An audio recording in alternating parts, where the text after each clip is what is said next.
Olá, Pai do Senhor, estamos iniciando mais um EBD em Síntese podcast, Momento Pedagógico, esse espaço que é destinado para dicas pedagógicas para que elas possam enriquecer a sua aula. Nesse espaço, nós estamos tratando especificamente da lição de juvenis. E estamos aqui gratos a Deus porque estamos iniciando mais um trimestre, o primeiro trimestre de 2025.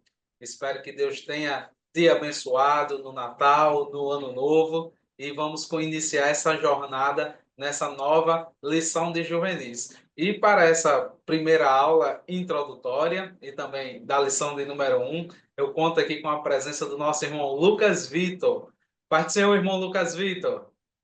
A paz do seu irmão Paulo, a paz do Senhor a todos que nos acompanham. Muito bom estar aqui, iniciando mais um trimestre, crendo que como o trimestre passado, né, do ano passado foi uma bênção, com certeza esse trimestre também vai ser uma bênção de muito conhecimento para a gente.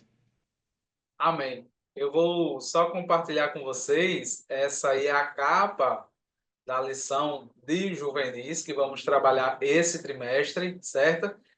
Aqui nesse espaço a gente não vai tratar da aula em si, né, isso, Lucas? Como a gente sempre fala. Isso. A gente vai na dinâmica das dicas pedagógicas. Se você quiser a aula em si, aqui no canal EBD em Síntese Podcast, temos a aula em si. Essa é a capa da nossa lição desse trimestre de juvenis, com a faixa etária de 15 a 17 anos.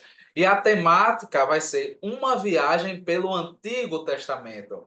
Então, é uma lição de suma importância, porque ela vai cobrir aí todo o nosso Antigo Testamento. Aqui é o sumário, você vai perceber, nós vamos adentrar na lição do número 1 daqui a pouco, e vocês vão conseguir perceber que a gente vai desde a organização do Antigo Testamento até aquelas páginas em branco que nós encontrávamos na Bíblia, né? Que são os 400 anos de silêncio. Então, nesse início de trimestre, iremos abordar essa lição. É muito importante, professor, que você incentive os seus alunos a estarem participando. Se você tiver a disponibilidade, faça um grupo com eles, poste a lição ou procure um meio de disponibilizar a lição física para que eles possam ter em mãos para fazer o estudo e para que seu trimestre seja abençoado. Mas, enfim, chegamos e adentramos aqui o ano de 2025 com essa lição abençoada. E o título da lição de número 1 tem a organização dos livros do Antigo Testamento. Esse é o tema introdutório. Nós vamos tratar sobre todo o Antigo Testamento e a lição número 1 traz o título: A organização dos livros do Antigo Testamento. E ela nos traz três objetivos. O primeiro, enfatizar a ordem dos livros bíblicos do Antigo. Desculpa, enfatizar que a ordem dos livros bíblicos do Antigo Testamento não é cronológica.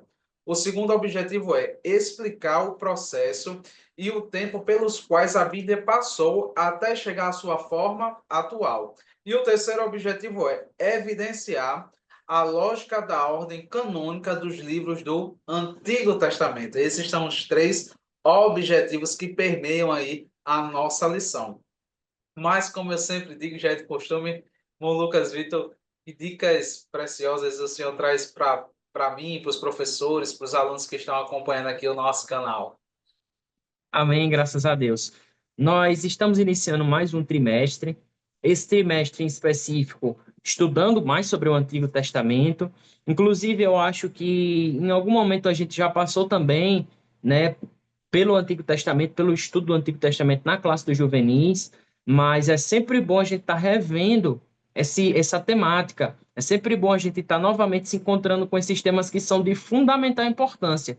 E a classe dos juvenis ela é muito rotatória, né, muito rotativa. Então, os alunos que estão hoje, talvez amanhã eles já não estejam mais porque subiram para a classe dos jovens e assim sucessivamente. Então, é muito importante essas lições. E eu gostaria de trazer dois adendos e depois um material para compartilhar. Os dois adendos que eu quero trazer são voltados para os professores. O primeiro deles é que a lição desse trimestre ela é amplamente histórica. Amplamente histórica. Então, o professor ele tem que ter isso muito claro na mente dele. Se a lição é histórica, eu vou precisar me aprofundar na história. Vou ter que conhecer. E do Antigo Testamento. Então, tem professor que. Eu estou falando porque eu sei que tem professor que é muito habituado ao Novo Testamento, as leituras do Novo Testamento, as cartas, conhece muito o Novo Testamento e não tem tanta familiaridade com o Antigo Testamento.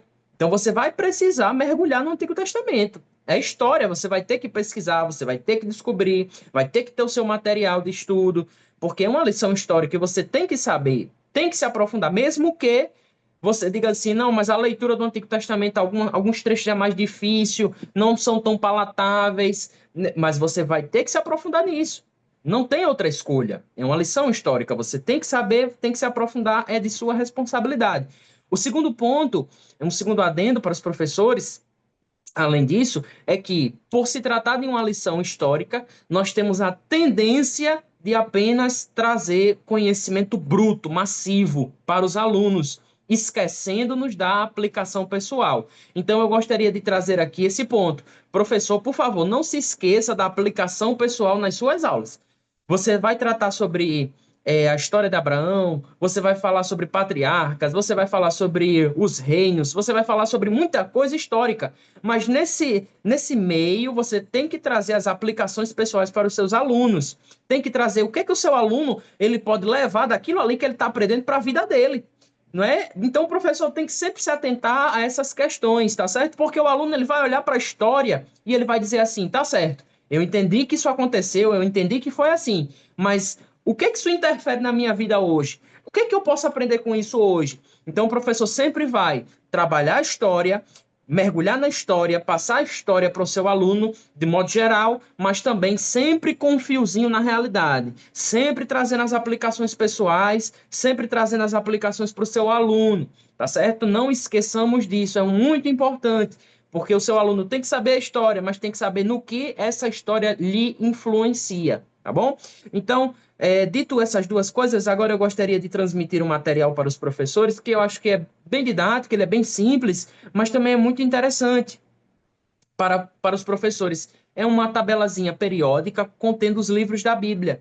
Né, o Paulo vai transmitir para vocês verem. Essa daqui é uma tabela contendo os livros da Bíblia, como se fosse aí uma tabelazinha periódica.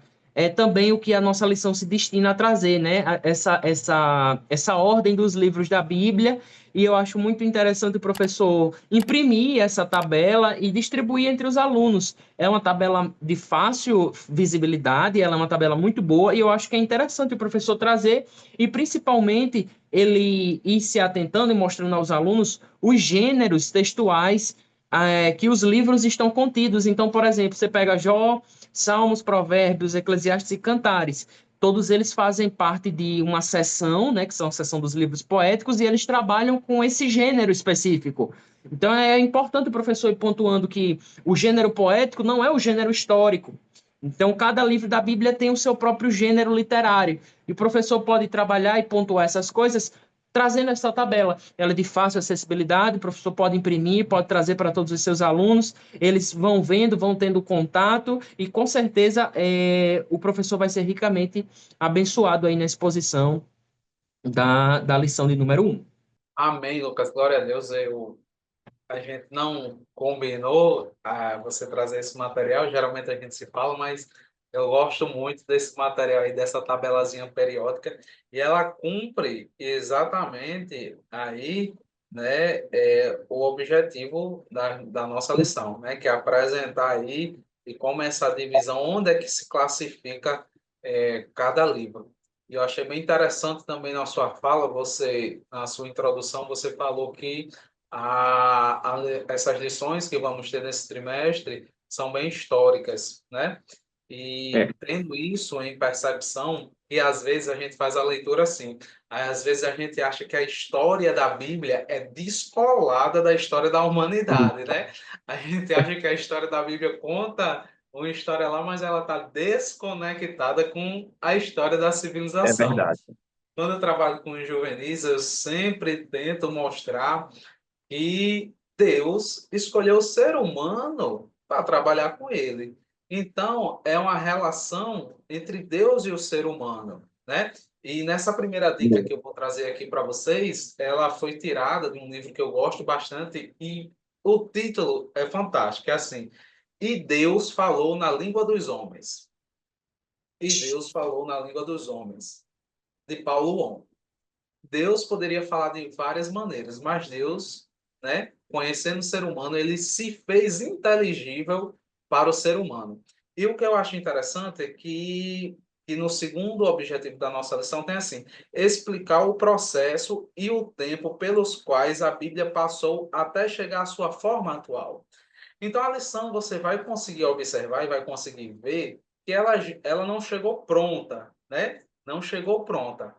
Aí você, e qual é a minha dica? Você faça a relação da história que acontece na civilização, que a gente aprende lá na escola, ela também é mostrada na Bíblia, esse desenvolvimento da escrita da Bíblia. Então, eu retirei aqui desse material, desse livro, E Deus Falou na Língua dos Homens, de Paulo On, e eu tirei as seguintes observações.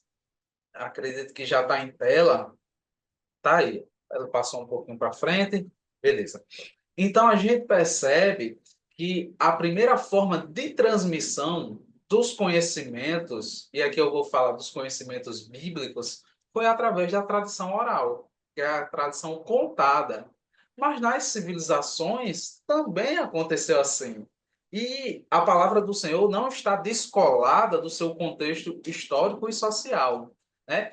E aqui você percebe, aqui eu não vou ler o texto, mas no Salmo 44, o versículo 1 diz: Como nossos próprios ouvidos ouvimos, ó Deus, os nossos antepassados nos contaram os feitos que realizastes no tempo deles, nos dias da antiguidade.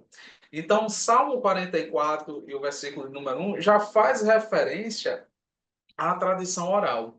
Lá em Deuteronômio, capítulo 11, o versículo 19, que está embaixo aqui do nosso texto, diz o seguinte: ensina aos seus filhos, conversem a respeito delas quando estiverem em casa e quando estiverem caminhando, quando se deitarem e quando se levantarem. Essa era uma determinação de Deus para que a palavra fosse passada.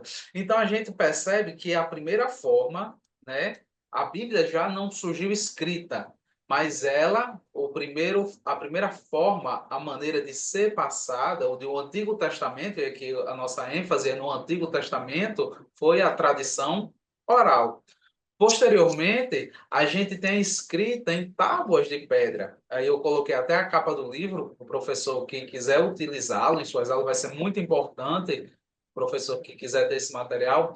A gente vê que as civilizações também usaram tábuas de pedras para fazer as suas histórias, para registrar os seus acontecimentos. E o povo de Deus, e Deus também utilizou-se dessa tecnologia, né? Que tecnologia, Lucas, não é só o smartphone, né? Tecnologia, a gente tem que ter a percepção que quando não existia essa ferramenta e quando ela passou a surgir, foi uma nova tecnologia. Então a gente percebe e encontra na Bíblia, lá em Êxodo 31, e o versículo 18, né, vai dizer: E tendo acabado de falar com ele no Monte Sinai, deu a Moisés as duas tábuas dos testemunhos, tábuas de pedras, escrita pelo dedo de Deus. Então a gente percebe aí a evolução, assim, a evolução ou transformar de como está sendo passada a mensagem de Deus. A gente percebe que ela foi passada de modo oral, agora ela se apresenta de maneira escrita, mas em tábuas de pedra, é uma nova tecnologia. Mais para frente, a gente tem o desenvolvimento da tecnologia do uso do papiro, né? O papiro foi muito difundido, tinha ali na região do Egito e na região também da Galileia, tinham centros produtores, e a gente percebe lá em Jeremias 38, o versículo 18, que diz: pegue um rolo e escreva nele todas as palavras que falarei. E nesse rolo, esse texto especificamente tratando de que ferramenta? Do papiro.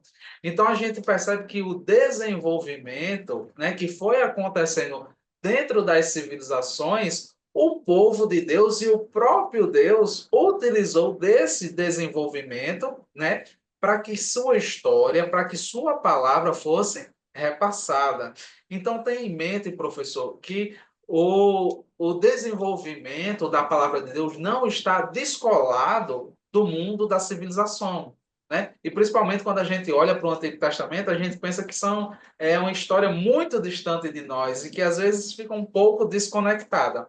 Após o papiro, nós tivemos o desenvolvimento da tecnologia do pergaminho, né? Que aí o pergaminho, diferente do papiro, o pergaminho é feito de couro de animal tratado, né? Pode ser de ovelha, de bode, etc. Tá aí a referência, né? E uma grande importância é que os manuscritos do Mar Morto foram escritos em pergaminho. Por isso que, quando foram encontrados, eles foram encontrados em bom estado, porque já era um material que tinha uma maior resistência do que o papiro, né? Até o apóstolo Paulo, lá em 2 Timóteo, capítulo 4 e o versículo de número 13, ele solicita que sejam trazidos livros, especialmente os pergaminhos, né? Então, a gente percebe no desenvolvimento e no passar da transmissão da palavra de Deus que foram sendo utilizadas essas tecnologias. Se depois, professor, você quiser se aprofundar, pesquisa lá sobre os manuscritos do Mar Morto e você vai perceber. Foram encontrados textos, especialmente até do profeta Isaías, o livro do profeta Isaías em sua quase totalidade. E, posteriormente, nós temos em si o desenvolvimento dos livros, né? Os livros, como conhecemos hoje, né, foram desenvolvidos aí a partir do século II, né, quando as folhas de papel foram encadernadas e começaram a ser usados dentro das igrejas e também começaram a se encadernar os pergaminhos, né, que era um material, como eu disse, muito mais durável, muito mais durável. E aí está um exemplo do Codex Sinaiticus. Então, professor, o que é que eu quero que você observe nessa sua primeira aula, com essa dica que eu trago?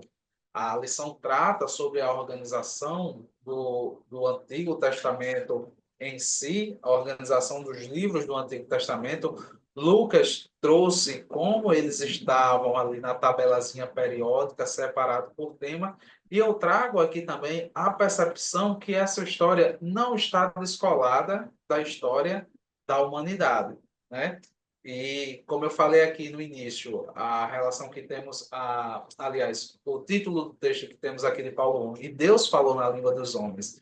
Deus quis se fazer inteligível através do que os homens conheciam. E através das tecnologias que eles tinham, Deus foi utilizando a oralidade, o papiro, o pergaminho e, posteriormente, até as edições dos livros. Então, eu acredito que você, usando essas duas ferramentas e mais os conhecimentos, as pesquisas que você irá fazer, você vai tornar a sua aula muito mais dinâmica e vai conseguir concentrar a atenção dos seus juvenis e vai ser uma aula produtiva. Irmão Lucas?